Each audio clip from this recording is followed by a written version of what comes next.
Okay. The last derivation, an expression for the wave number of the spectral line emitted. An expression for the wave number. Wave number means the number of waves produced in 1 meter. This is called by the name the wave number. Wave number is represented by the symbol nu bar, or it is also equal to 1 divided by lambda, where nu is the frequency, nu bar is the wave number.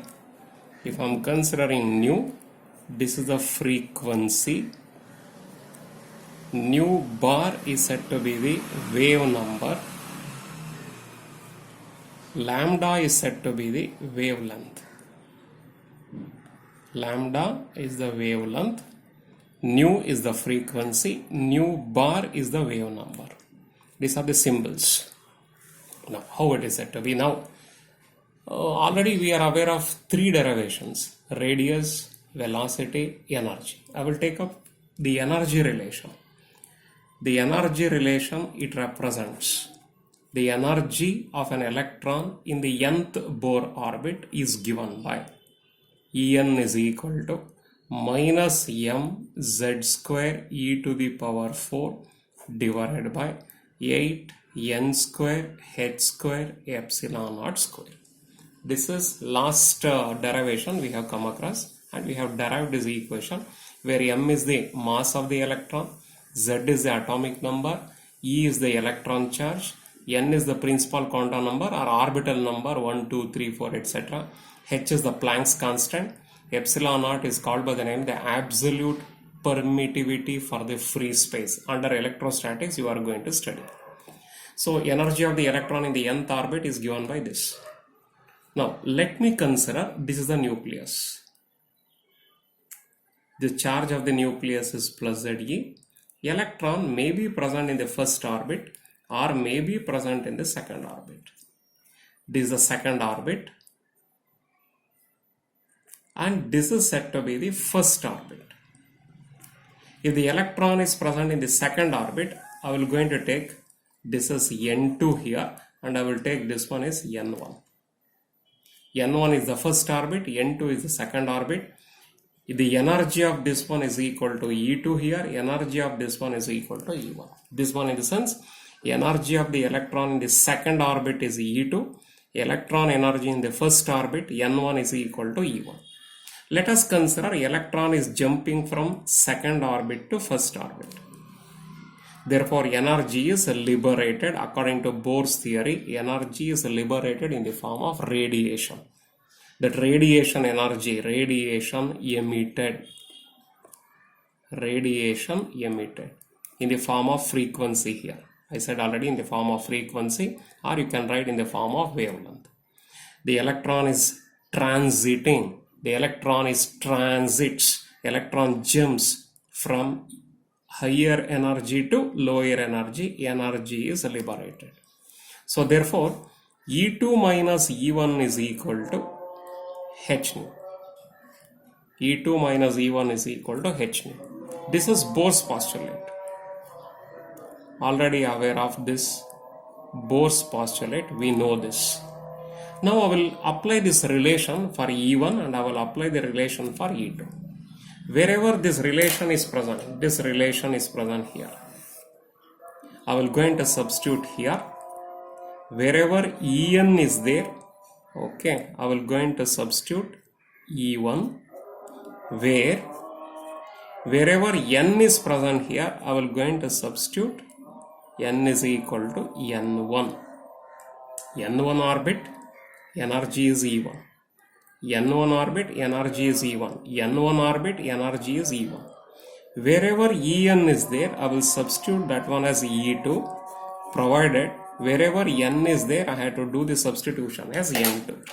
So therefore, this equation becomes E1 is equal to, wherever En is there, I will remove and I will put E1. In this expression, wherever n is there, I will put n1. So E1 is equal to minus m z square e to the power 4 divided by 8 n1 square h square epsilon naught square. So this is the energy of the electron in the first Bohr orbit. First Bohr orbit. That orbit number I have chosen as N1, where the energy content is equal to E1. Similarly, E2 is equal to how much? E2, wherever En is there, I will replace that one by E2. Wherever n is there, I will remove that and I will put that one as E2 here in this expression. Therefore, E2 is equal to minus m z square e to the power 4 divided by 8. Here, n1 is there now. I will put that one as n2 here. n2 square h square epsilon naught square. Now go back to the Bohr's postulate. So according to Bohr's postulate here, so Bohr's frequency postulate, it says that whenever the electron is transiting, jumps from higher energy to lower energy, energy is liberated in the form of radiation. Therefore, I can write h nu is equal to E2 minus E1. Reverse way that I have written, nothing else. E2 minus E1 is equal to h nu, or h nu is equal to E2 minus E1. H nu is equal to E2 minus E1. Now, h nu is equal to here E2 value. This value I will substitute and this value I will substitute. This value minus m z square e to the power 4 divided by 8 n2 square h square epsilon naught square, that is E2. Minus sign as it is, I have written minus sign. This minus sign I will write minus, this minus bracket E1 I will substitute. This is a E1 value. This E1 value I supposed to do the substitution here. Minus m z square e to the power 4 divided by 8 n1 square h square epsilon naught square. Between here and here, whichever the common factor it is said to be existing, okay, let us remove that common factor. Which are the common factor here? Except this n2 and n1, everything is said to be having the common here. You can observe that except this n1 and n2. This is common here. Here also this is said to be the common. This is common. You can observe that. So I will remove that as a common factor. E to the power 4, 8 h square epsilon naught square bracket here minus 1 divided by n2 square minus of bracket minus 1 divided by n1 square. Okay, this minus sign, this is there in the denominator. Minus into minus will be coming plus. So therefore h nu is equal to m z square e to the power 4 divided by 8 h square epsilon naught square multiplied by minus into minus plus. I will write first n1 square minus into minus plus. This minus sign minus 1 by n2 square. Okay. This minus sign as it is I have written, but this one I will write it as first. Minus into minus will be coming plus 1 by n1 square, minus sign as it is 1 by n2 square. Just you go through this quickly once again. You go through this.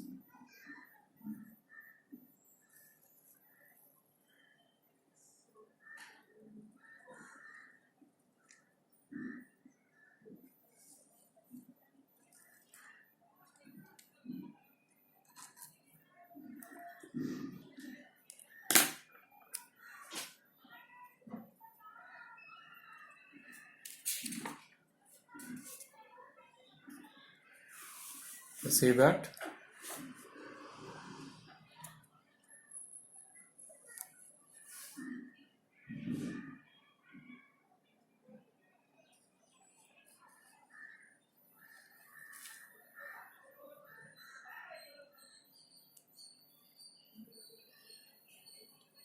Okay.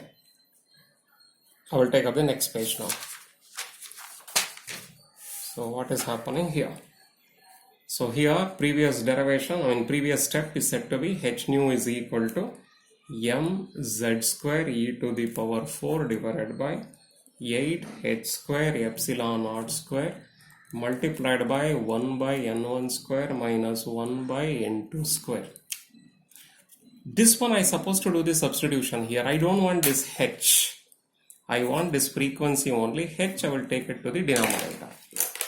So therefore nu is equal to mz square e to the power 4. H coming to the denominator. Already h square is there. H into h square is equal to h cube. H cube epsilon naught square multiplied by 1 by n1 square minus 1 by n2 square. Now we know this idea. We had to write this concept like this now. C is equal to nu into lambda, where C is the velocity of light in air or vacuum medium, nu is the frequency, lambda is the wavelength. C is the velocity of light. C is said to be the velocity of light in either in air medium or in vacuum, where nu is the frequency, lambda is the wavelength. Therefore C is equal to nu into lambda. As C is equal to nu lambda here, C is equal to nu lambda. Remember this equation. Velocity of light is equal to frequency into wavelength. First PUC has studied about V is equal to F into lambda. V velocity of sound, F frequency of sound, lambda wavelength of sound. But here second PUC C is equal to nu into lambda. Velocity of light is equal to frequency into wavelength. Therefore frequency is equal to here C divided by lambda. Cross multiplication, you will get back this. Substitute this value here. So therefore C by lambda is equal to mz square e to the power 4 divided by 8h cube epsilon naught square. Okay, multiplied by this one 1 by n1 square minus 1 by n2 square. Here I want to calculate 1 by lambda here. Therefore I don't want this C here. I want to keep it as lambda as it is. C I will take it to the denominator. So therefore 1 by lambda is equal to mz square e to the power 4 divided by 8h cube epsilon naught square into C multiplied by 1 by n1 square minus 1 by n2 square. This 1 by lambda I will take it as wave number. This is called by the name the wave number, where 1 by lambda is called by the name wave number. Nu bar is called by the name the wave number. Number of waves in 1 meter is called by the name the wave number. The number of waves in 1 meter is called by the name the wave number. So come back to this concept. 1 by lambda is also called by the name wave number here, nu bar. So nu bar is equal to 1 by lambda is equal to this, is equal to mz square e to the power 4 divided by 8h cube epsilon naught square into C 1 by n1 square minus 1 by n2 square. Again let us write for hydrogen. Don't forget to write for hydrogen. For hydrogen atomic number is equal to 1. Therefore nu bar is equal to 1 by lambda is equal to m, where z is equal to 1, 1 square is equal to 1 e to the power 4. This z square will be becoming 1 e to the power 4. This is as it is 8h cube epsilon naught square into C multiplied by 1 by n1 square minus 1 by n2 square. This is the bracket. Follow this. This value, this is for hydrogen. Don't forget, this is for hydrogen. This value for hydrogen, whatever we have written, this is called by the name Rydberg constant. So I can write that value is equal to R here. This value is equal to R is called by the name Rydberg constant. Rydberg, who has used this constant for hydrogen. Therefore nu bar is equal to 1 by lambda is equal to, this one I will remove and I will put R into 1 by n1 square minus 1 by n2 square. This is the relation for the wave number. This is a wave number, or this is wave number, or only lambda if you are considering it is a wavelength, where r is the Rydberg constant, n1 is said to be the first orbit number, n2 is said to be the second orbit number, and in this situation you should not forget about that n2 is always greater than n1. As n2 is greater than n1 here, E2 must be greater than E1. Energy of the electron in the second orbit, energy of the electron in the first orbit. The lower energy is first orbit, second orbit energy is always greater. This relation already you have seen in your first PUC chemistry, inorganic chemistry, you have seen this, but without derivation. But in second PUC physics, you have gone through this one through the derivation here now. But in first PUC chemistry, you have written this relation directly. But in second PUC physics, you are going to study, you are going to derive all these conditions systematically. You are having all the derivations, all the 4 derivations.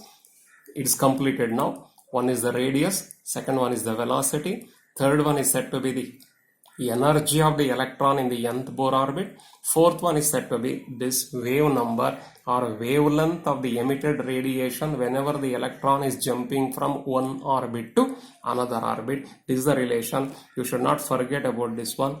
Based on this, we had to solve the problem. Not only that, next one, explanation of spectral lines that we are supposed to study. Whatever you have studied in your first PUC, more than that in chemistry, whatever you have studied, more than that we had to study here.